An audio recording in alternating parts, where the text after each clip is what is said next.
I'm Deborah Owens, America's wealth coach, and it's time to get wealthy. So, what are we talking about today? Well, here's what I want you to understand. And I'm sure many of you have maybe reached out to an investment company or wanted to figure out how do you get help about investing. And here's the truth. The truth is that every day, a woman, a person of color, reaches out to a financial services institution. And because they don't have enough investable assets, they really don't get access to private client kinds of resources. And so as a result of that, many are put into kind of cookie cutter funds that actually don't rise in value or increase in value to the degree that they could. Because here's what I want you to know. Learning about the financial markets and investing, typically that is inherited. I mean, literally, if you didn't have someone in your family who knew how to invest, or your family didn't have a trusted financial advisor, you probably didn't learn either.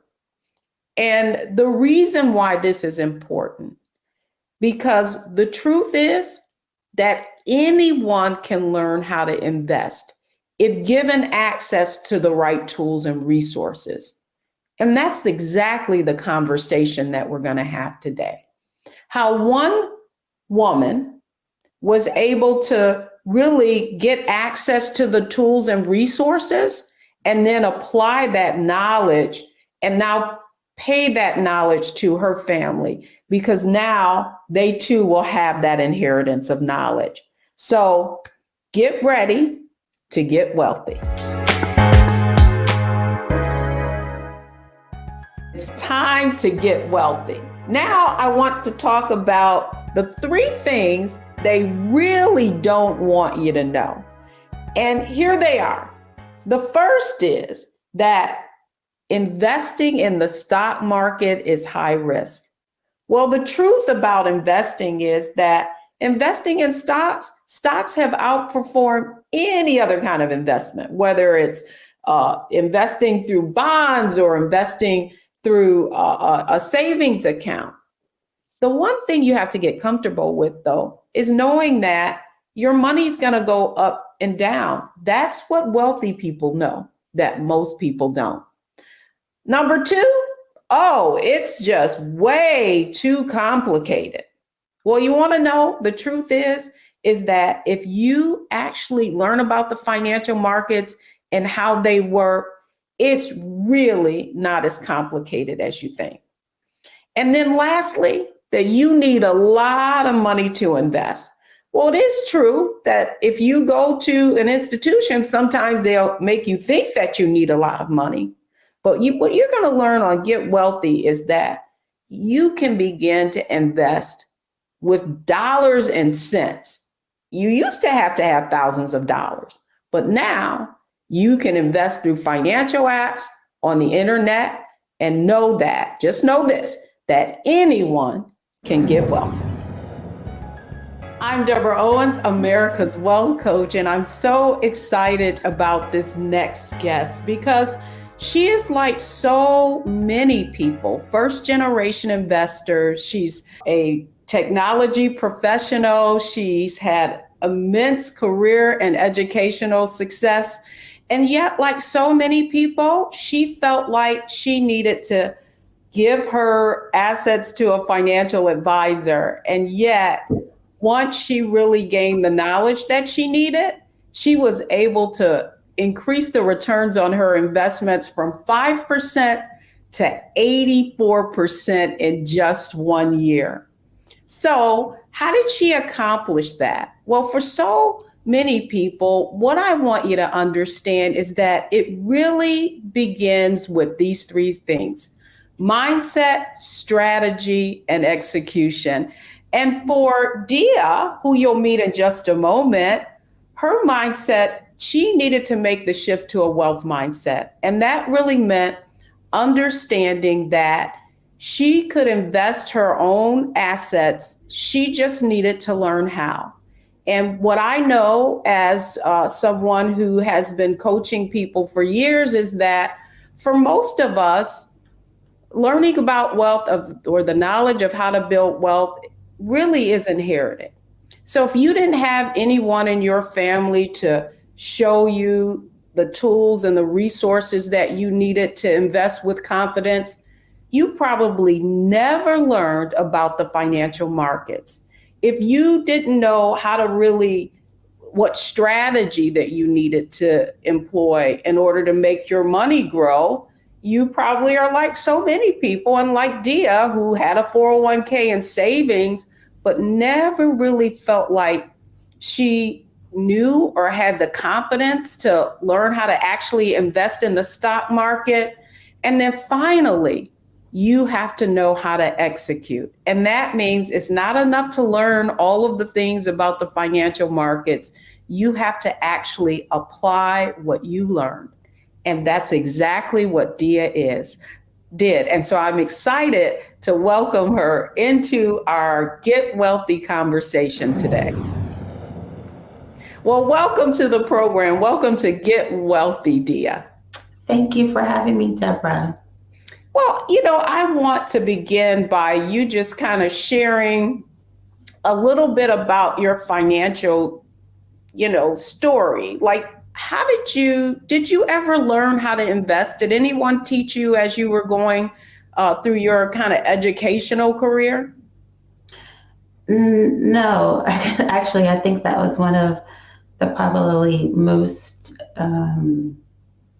frustrating things as I got older was to realize that I really didn't have that education. I mean, I I went to college and had participated in a number of certification programs and continued to further in my education, but financial literacy really wasn't a mainstay. And so I didn't have the background, the financial wherewithal, and certainly not in investing. And even as I started to move into work environments, that financial education was limited to what we would find out as you started to invest in your 401k. And that was primarily to actually have you invest in their products. So I didn't have a broad financial understanding, but certainly as I went into the workforce, I knew enough to know that I should have a retirement fund, right? And that was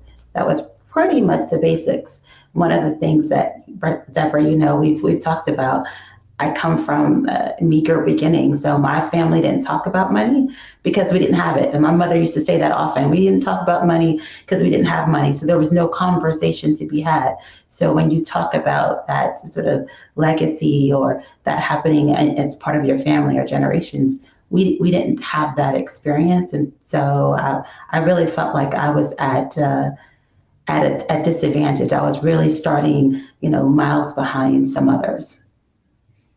Well, the other question that I have for you, because I think it's so relevant to just our audience and just average folk, and that is once you knew that like the whole investing world existed, I mean, how did you feel about actually making the choices in the things that were available to you, like your 401k or that sort of investment that is common for most people?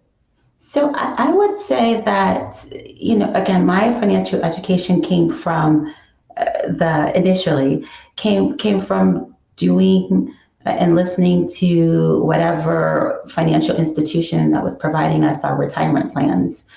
And initially, and I know I've seen things make some dramatic shifts, but initially that was somewhat limited to driving you into specific programs. Now they have portals with lots of, sort of educational tools that you could leverage in other programs. But initially it was really, how do you get into the target fund? That was the one that I had that we changed. And so my viewpoint and my perspective was limited. And then as I started to invest, it was really just around the 401k. I thought that if I got enough money to really look at investment more, I would hire someone that would really help me in understanding or maneuvering, because we have skilled individuals in those areas for a reason.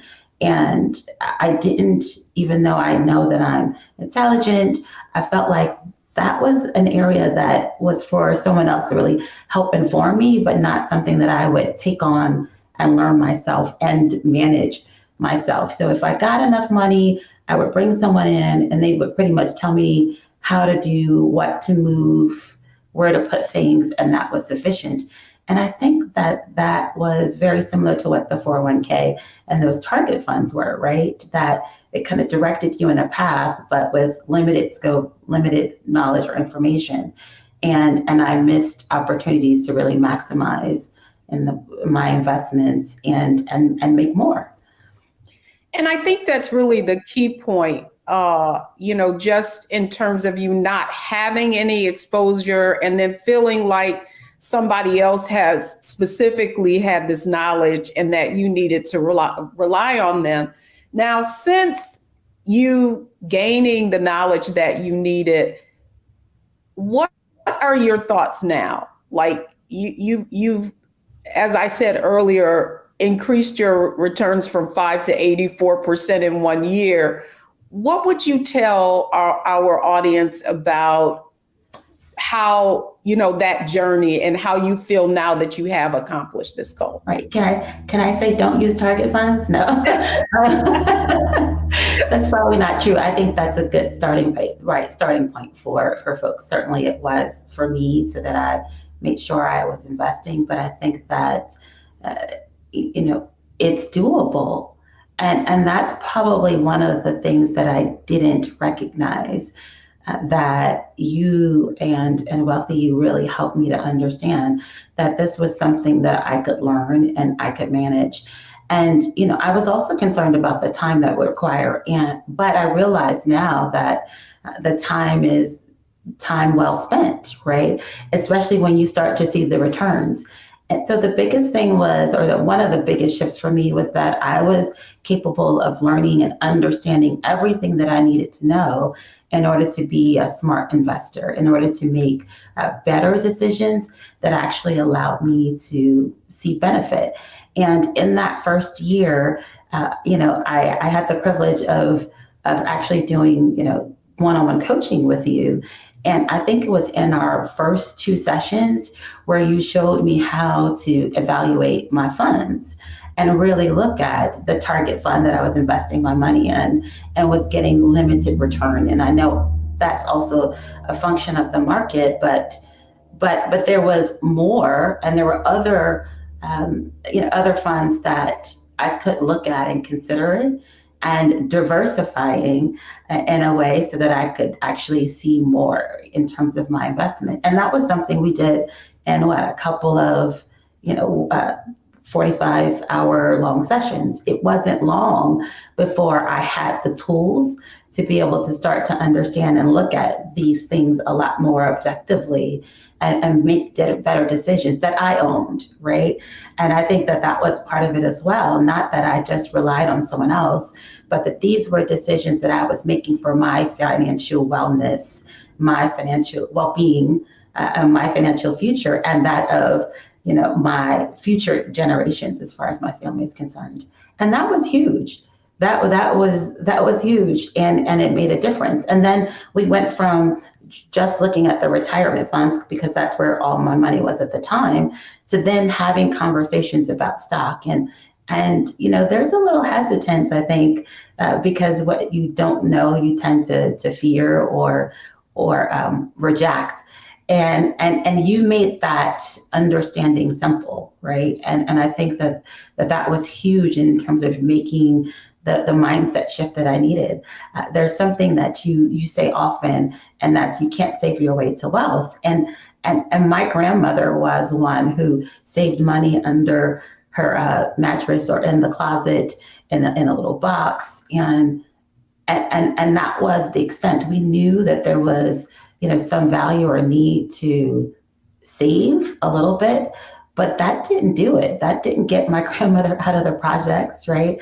Just saving a little bit of money. And not saying that savings is not good, but that alone wasn't enough to see the kind of changes that I wanted for myself and for my family. Oh, that's, it's a great, and that's what I want our audience to understand. It's a great segue into our next conversation with Diya. And it really is about exactly what you said. You can't save your way to wealth. You must invest. And that's making that shift to a wealth mindset. So when we come back, we're going to talk about the mindset shifts that Diya had to make in order to achieve, to go from 5% to 84% return. So when we come back, you're going to learn a little bit more about mindset, strategy, and execution.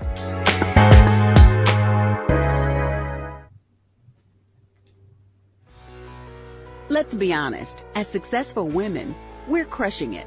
Maxed out 401k and Roth IRA? Check. Aggressive savings and investments? Check. Yet, the freedom our success was supposed to buy can leave us stuck on the six-figure hamster wheel, watching retirement slip further down the road. There's another way. Get coaching courses and community at wealthyu.com.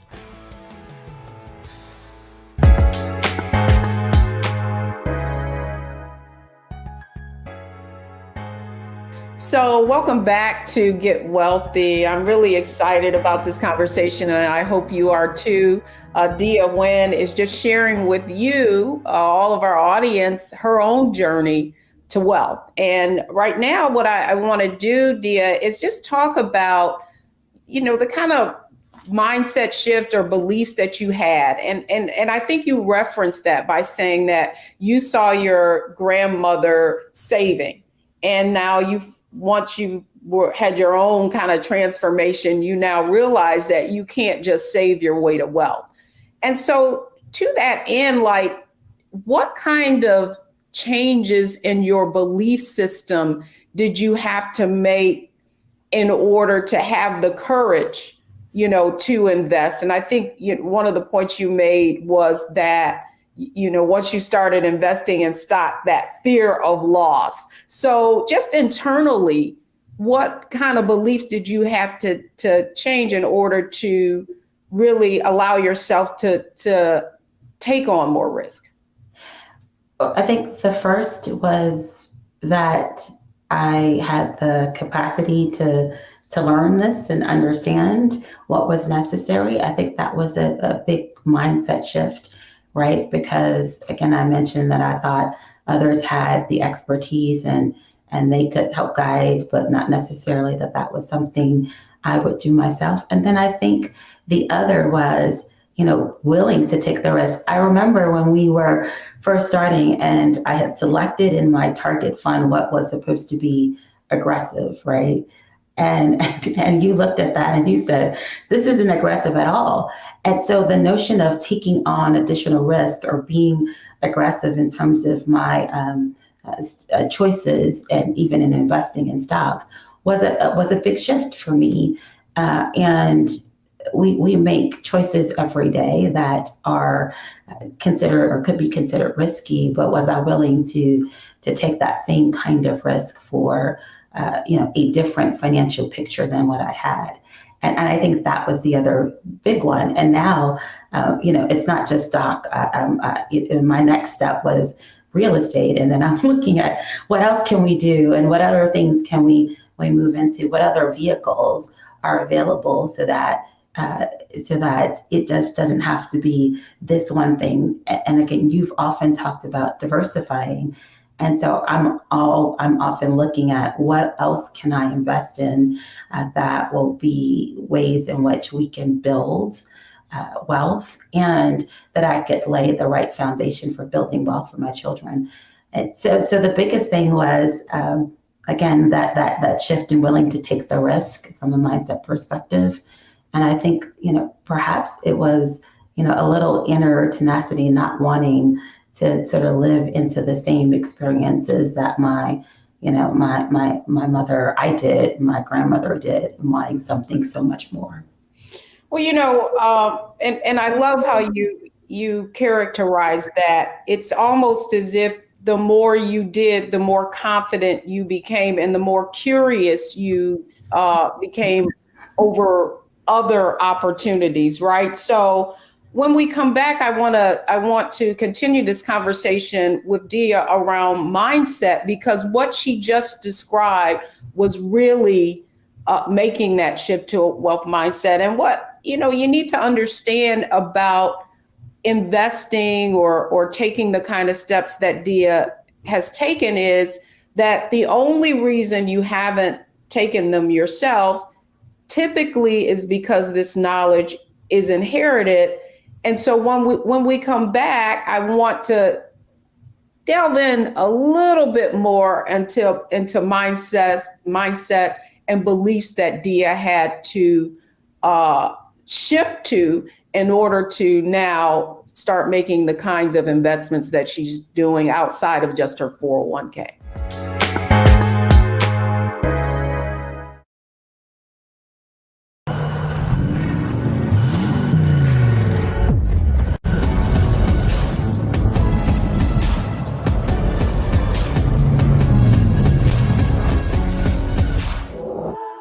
Pull up a chair, take your seat. The Black Tape with me, Dr. Greg Carr, here on the Black Star Network. Every week, we'll take a deeper dive into the world we're living in. Join the conversation only on the Black Star Network.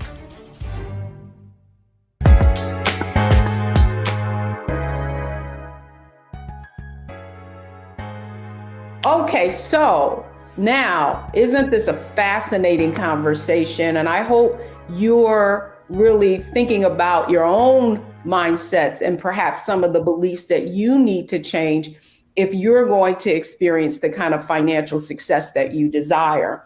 And so now what I want to talk with Diya a little bit about is her financial foundation, her beliefs. And I want her to think, so Diya, my question to you really is, if you were to think about your first experience with wanting to grow your money, what do you think about in your, even as you grew up, it could be as a child or even high school or college? That's an interesting question. I almost don't remember an experience as a child that I could think of saying that I wanted to grow my money.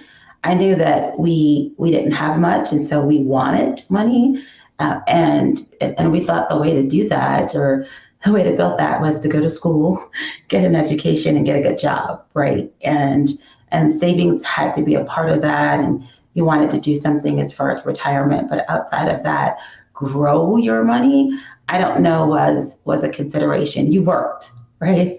I think that was the sort of common, or prevailing thought. You work, you get a good job, and that's how you come out of the experiences, or come out of the hood, or come out of poverty. But I think the learning that I've gotten working with you has really been pivotal, and actually me desiring to want to grow my money, not just earn, right? And that's one of the other things that you talk about, right? Making the shift from an income mindset. And so you mentioned this a moment ago.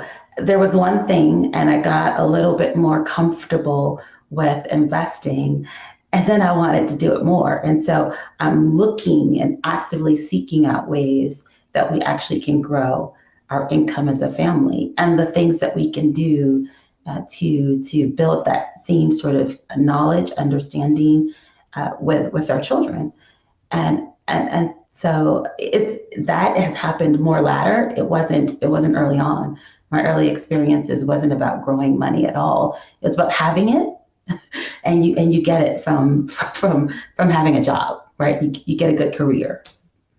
Oh, you know what? You so aptly described the difference from shifting from that income mindset that you described. And that's really what most of us were taught, myself included, that we would go to school, get a good job, and that financial success meant making more income it really didn't mean making your income work for you. And so when we come back, what I want to have a conversation with Diya about, now that she made her shift to that wealth mindset, what is the next thing that she had to do? What strategy did she have to figure out in order to really accelerate her financial growth? So we'll be having that conversation when we come back.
Hi, I'm Dr. Jackie Hood Martin, and I have a question for you. Ever feel as if your life is teetering and the weight and pressure of the world is consistently on your shoulders? Well, let me tell you, living a balanced life isn't easy. Join me each Tuesday on Black Star Network for A Balanced Life with Dr. Jackie. We'll laugh together, cry together, pull ourselves together, and cheer each other on. So join me for new shows each Tuesday on Black Star Network, A Balanced Life with Dr. Jackie.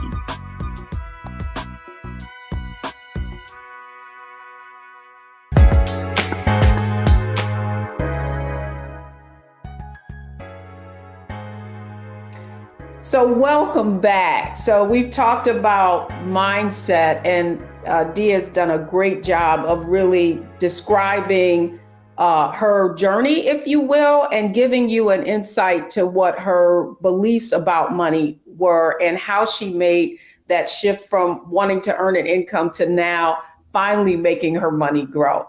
And so now what I'd love to talk with you, Diya, about is strategy. Right. So one of the points that I like to make is that everybody has different opportunities in front of them that if they were to identify, it would help them accelerate their financial growth. And certainly you going from 5% to 84% in just 1 year in terms of investing. Talk to us a little bit about, you learned the tools, you got access to the tools. What's the next thing that you did just in terms of now what you had to think about from what your own resources were and what you could actually apply from what you were learning? So one of the first things, and I mentioned this before, was now that I had an understanding of how to evaluate my retirement funds, the mutual funds, was to actually make some changes to the funds that I was investing in. And so one of the first ones was to move out of a target fund for my retirement, for my 401k, into a much more diversified set of funds that I invested in. So that was one of the first things. That was one of the first things. The second was then to start looking at actual stocks that we would invest in. And some of that was just looking at some of the things that I commonly use, or places that I frequent, companies that we support, to start to look at making investment there. And so that was the next step.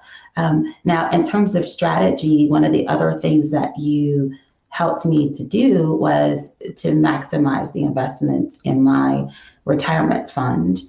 And so I put in a system so that every year I would increase the percentage that I was actually investing. So, if it was, I started off with 10%, just that's a great number to start off with. It's we started off at 10%, but then how do I increase every year 1.5%, 2% to be able to increase just what I was investing in terms of retirement fund. And that became one thing. And then we moved into how do I look at investing from some of the return in the stock into other areas of stock.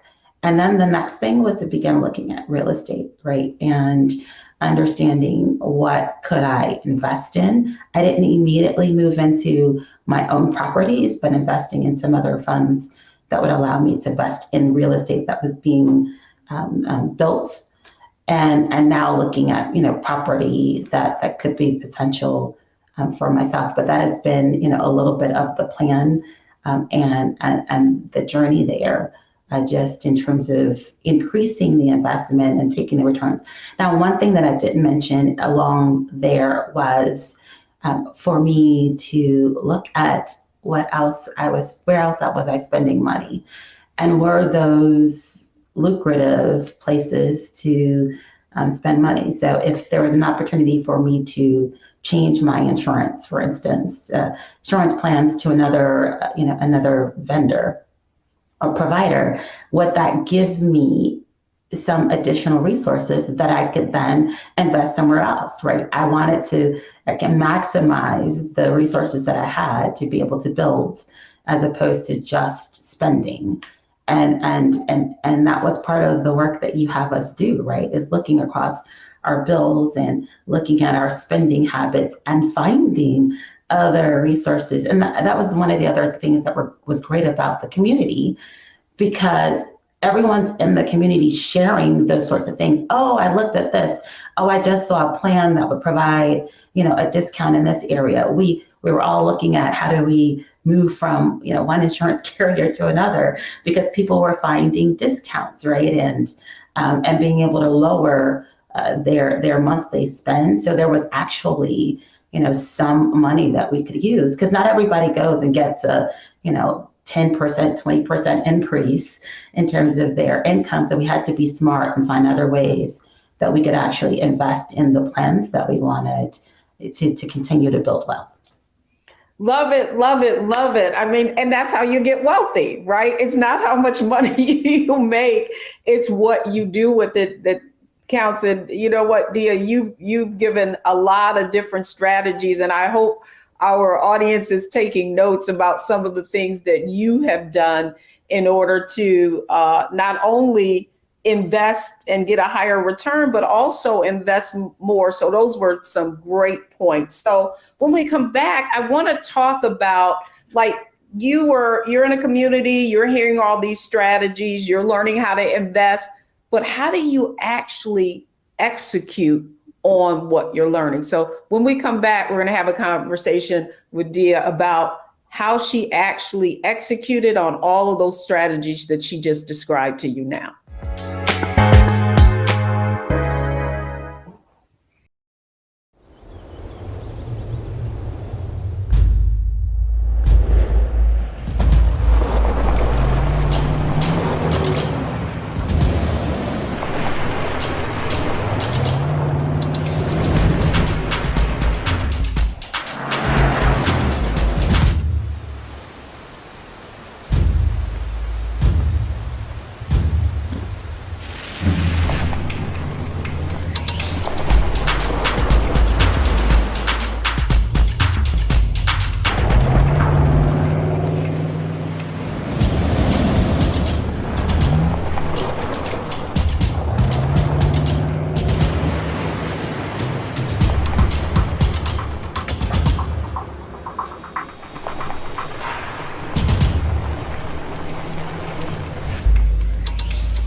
It's time to be smart.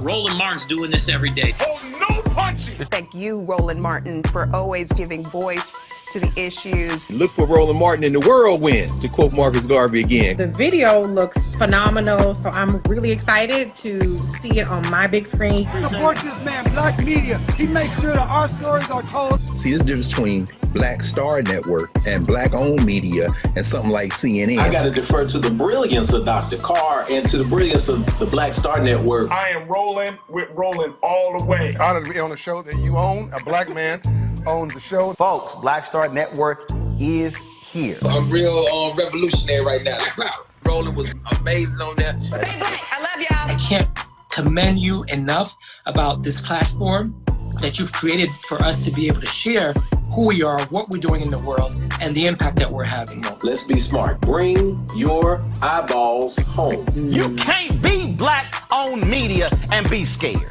You dig?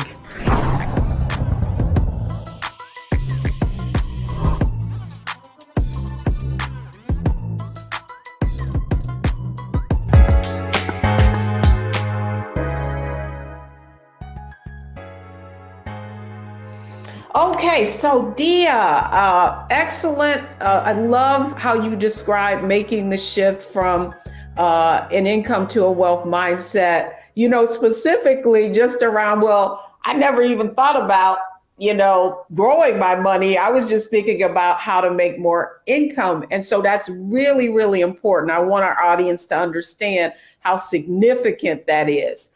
But when you talk about, so we talk about mindset, you talked about strategies, different ways that you found more money, how you were actually going to increase the amount that you were investing. How did you now take in all this information and now say, okay, I'm going to execute on that? What advice would you give people about execution on the ideas that you're sharing with them today? The biggest thing was investing the time. So I didn't pay as much attention to my 401k plan, right? You pick the target fund, you put your money in there, and you get a monthly statement perhaps, or maybe quarterly. And those were the times, because in my mind, we said the investment was long-term. So you put it in there and you try to leave it so that you're not thinking about what you lost or what you spent or the fluctuations that you might see in the market. And so the thought was, put it in there. Don't really look, don't pay attention. And I didn't spend a lot of time at all looking at my resources. And so one of the biggest things in terms of execution was actually allocating time. And initially it was weekly, right? Because I was doing research and I was studying, and we had, the steps that we go through to look at mutual funds and stock. I don't spend that same kind of time now, but initially I spent and had to allocate time on my calendar once a week to actually do some work, right? To look at and research funds or research stock, look at other, opportunities for investment, see what other people were doing. We purchased a subscription to the Motley Fool and others, so that we could actually start to consume other financial investment knowledge and information. So I'm constantly feeding myself, right, around that information that was useful. So those were the two things I think in terms of execution was investing the time and then making sure that I was consuming other information that would be useful to me. And then the last thing I would say, and it probably is first, was writing the plan, right? It was making the plan written and something that I could go back to execute. So one of the things in latter years, you had us put together a vision board. And that vision board is a part of the plan, right? These were the things that I was thinking of, or where I want to see myself, or how we want to show up at some later point. And then it was, well, how do I get that? What things do I need to put in place? Working backwards from that picture, what are the things that I need to put in place, or what do I have to have in order to make that reasonable? And so then the time weekly and later on monthly is what I invest in being able to work that plan. So those were my three. Started off a little backwards, but those are my three execution steps. No, I love that, you are giving people like realistic examples of time, right? And because I think that so often that's a hindrance to actually executing on anything, because you think it's going to take a lot of time. It's going to be too complicated. all of the things that people never really tell you, but when you actually start applying it, you experience that kind of success. And so when we come back, one of the things I want to talk with you about is from everything that you've done in this process of mindset, strategy, execution, like what are the things that you really did that were the most impactful in helping you to have the kind of success that you're having? So when we come back, we're going to talk about how she analyzed, optimized, and maximized the kinds of process and strategies that we're talking about here on Get Wealthy.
We're all impacted by the culture, whether we know it or not. From politics to music and entertainment, it's a huge part of our lives, and we're going to talk about it every day right here on The Culture with me, Faraji Muhammad, only on the Black Star Network.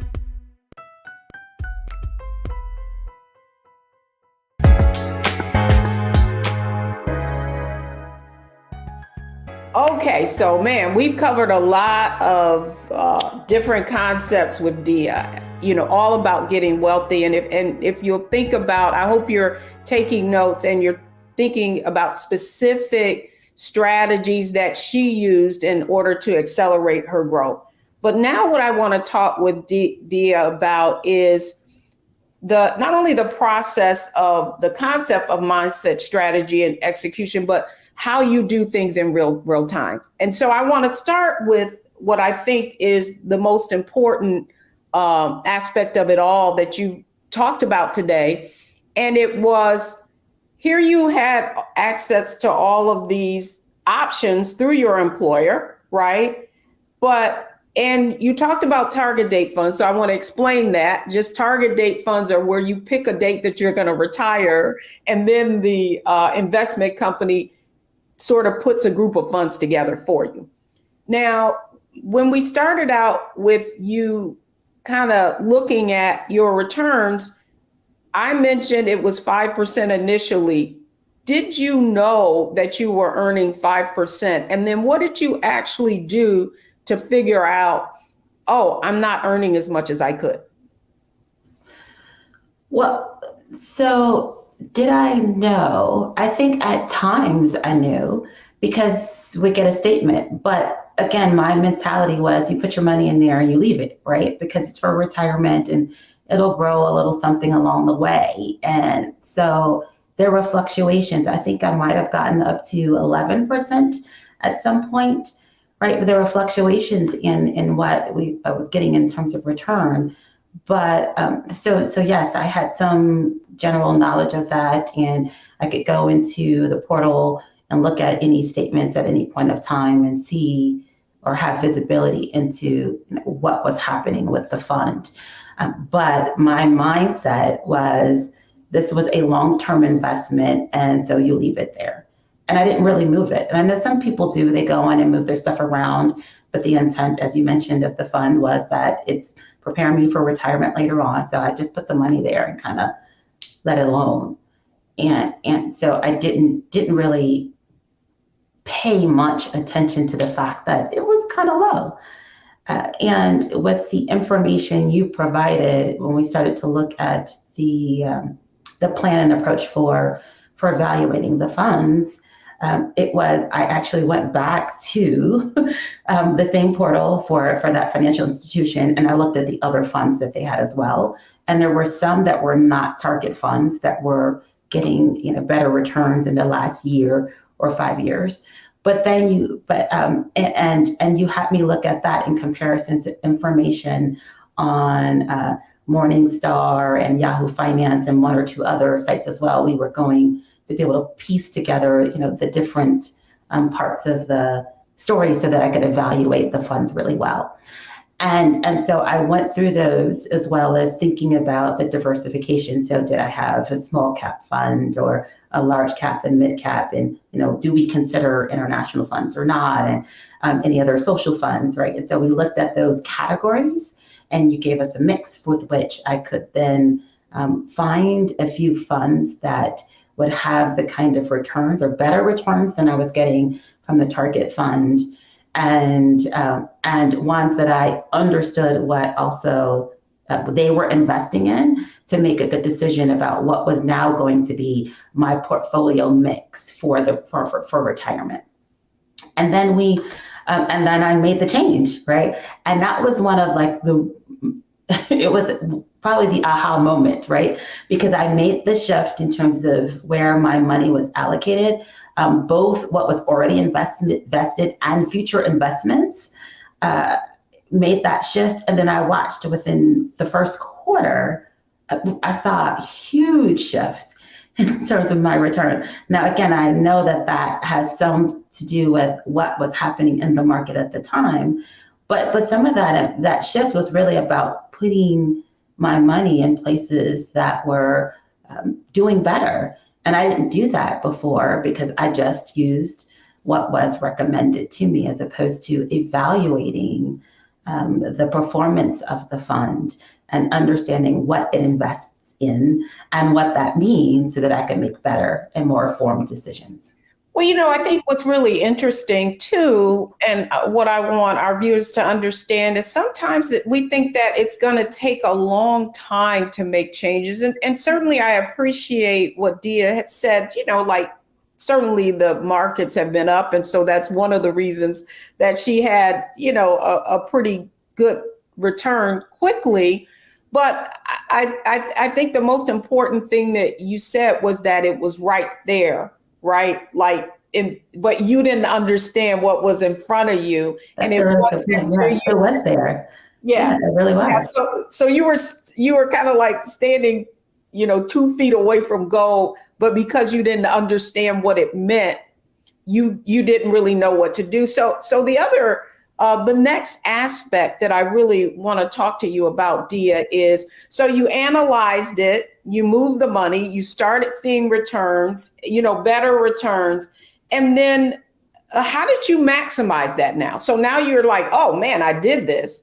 So how did you really take advantage of, now that you knew how to apply this, what other areas outside of just your retirement account did you start to, apply that same kind of process? Well, so I didn't do anything more with mutual funds, to be honest, right? Okay. My retirement fund was the only thing that I have mutual funds in. And so once I made that move in as far as better fund choices, and I put in place the system to increase my investment there annually until I was maxed out. I then moved to stock. So mutual funds, really the only place I have mutual funds at this particular time is in my retirement investment, and then I moved to stock, right? And so I started using, your approach, started looking at how do I now invest in stock, and that was, leveraging a very similar process as far as evaluating stock options, or stock, and what stock would be good for me to invest in. But that was really the next move. It was now that we've tackled this particular area or challenge, and we have that a little bit more on autopilot in a better position. Now let's look at something else. Excellent. So you analyzed, right? And you sort of optimized. And so now you're talking about going into stock, right? And investing in stock. And when people hear, it's one thing to be in a mutual fund, where other people are talking stocks. Talk about how investing in individual stocks really help you to kind of maximize your return once you got your start. So how did you actually start investing in individual stocks? Like, what mechanism did you use?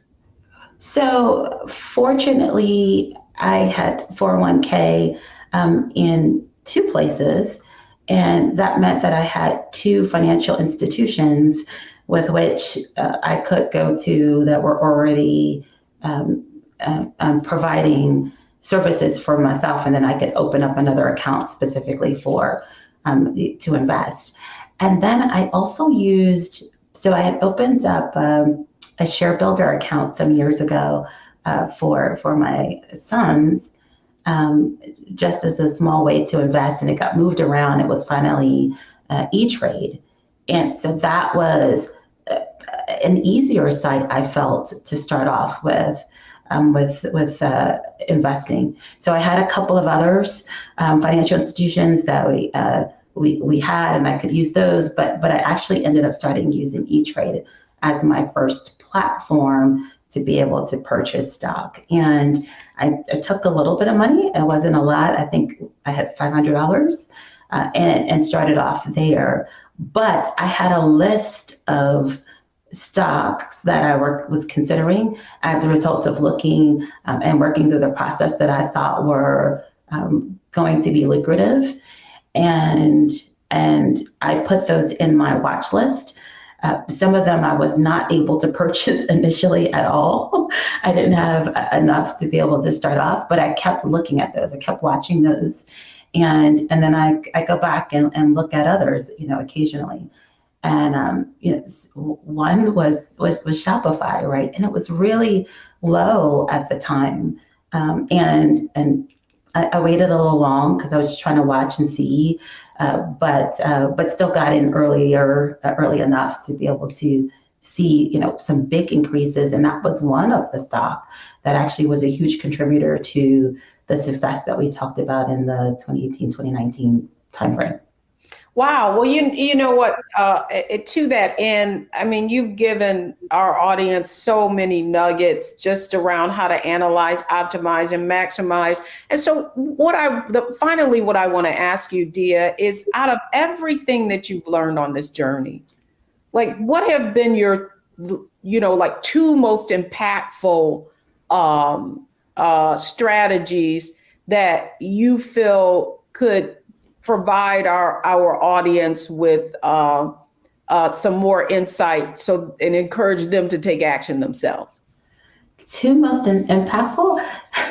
So the first was making the investment in my financial well-being with Wealthy You. And I know that sounds probably a lot like a commercial, but I had worked with other programs before. I had done financial assessments. I shouldn't say work with, but I'd done financial assessments before with Primerica and Ameritrade and some others, right? I had done those things, and you get this nice little sort of evaluation packet of, what your financial resources were, and many times those things felt unreachable, right? Being able to take the next steps or have the progress that I wanted felt unreachable. So it wasn't the first time that I'd done a financial assessment, but this was, I think, the first time that felt like it was something in reach, right? That I could make small changes and that would help me get there. So that was number one, making the step to invest in my financial literacy and well-being. And then the second, I guess, was investing the time, because it really wasn't as hard as I thought it was. It just meant that I had to spend the time, and we spend time on the things that we think are important.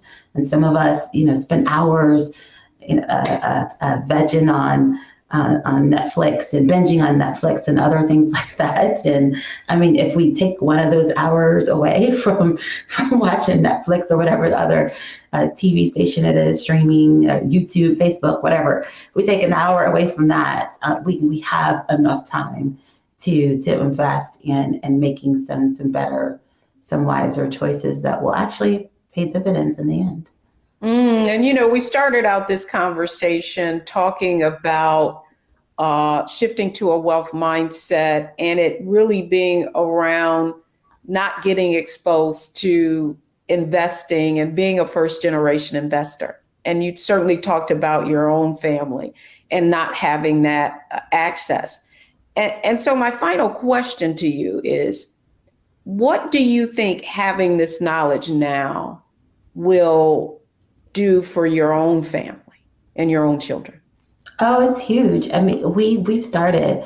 So my sons have a bank account already, right? We went to the local grocery store because there was a bank inside there, and it was easy to access. We wanted it to be simple for them, and so we take them into the grocery store and sat them down, and we got their first bank accounts, and we make them use the register so that they understand putting money in and what happens with that. And we open up on a monthly basis.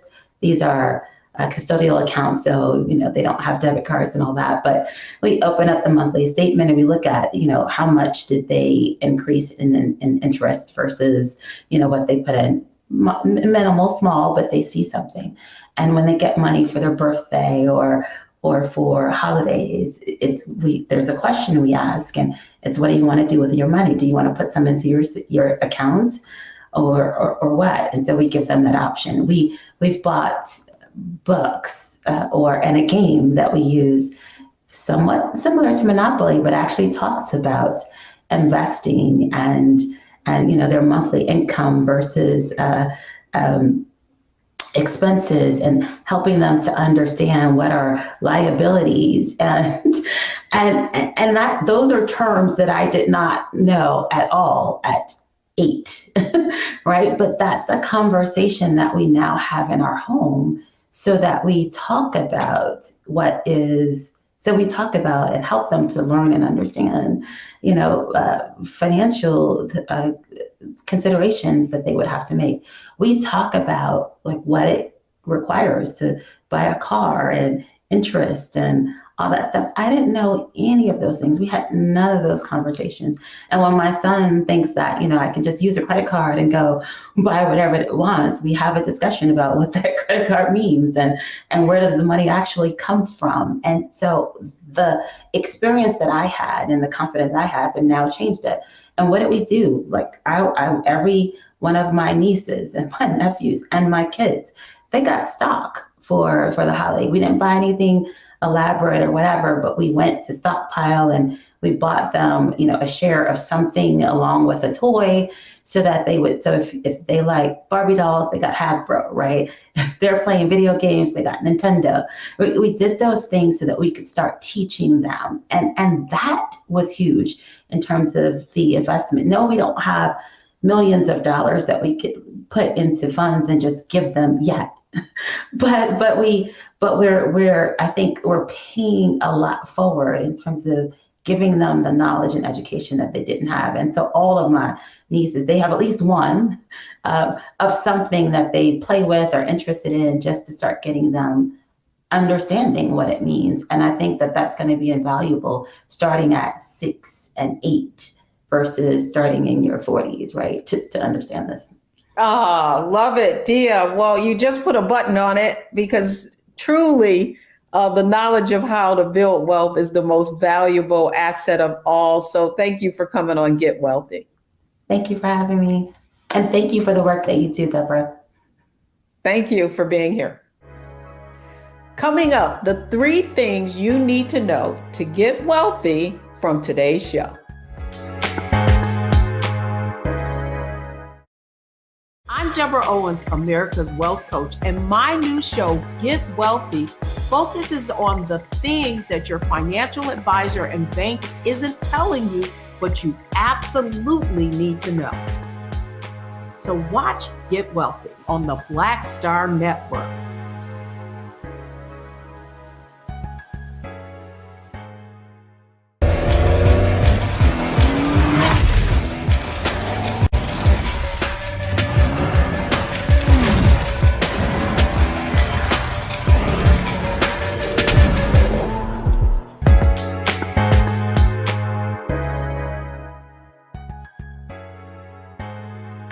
Welcome back, everybody. I'm Deborah Owens, America's Wealth Coach, and I hope you've enjoyed our show. Here are the 3 things you need to know on how to get wealthy today. Now, the first thing you need to know is increase your financial acumen. You heard that over and over and over again. If you increase your knowledge, you can accomplish your goals. Number 2 is, let me start over. I had the notes here and then they went away. Okay. Welcome back, everybody. I'm Deborah Owens, America's Wealth Coach, and it's time to get wealthy. And here are the 3 things that you need to know or have learned in today's show. The first thing is, you know what? If you increase your knowledge, if you focus on increasing your financial acumen, you can build wealth. Number 2 is what you'll find is that as your knowledge increases, so does your confidence. And we certainly saw that with Diya. She went from investing in mutual funds to investing in stocks. And then finally, it's not enough to just invest in whatever plan is available to you. You've got to expand your options and your access to investing so you can really learn how to make your money grow.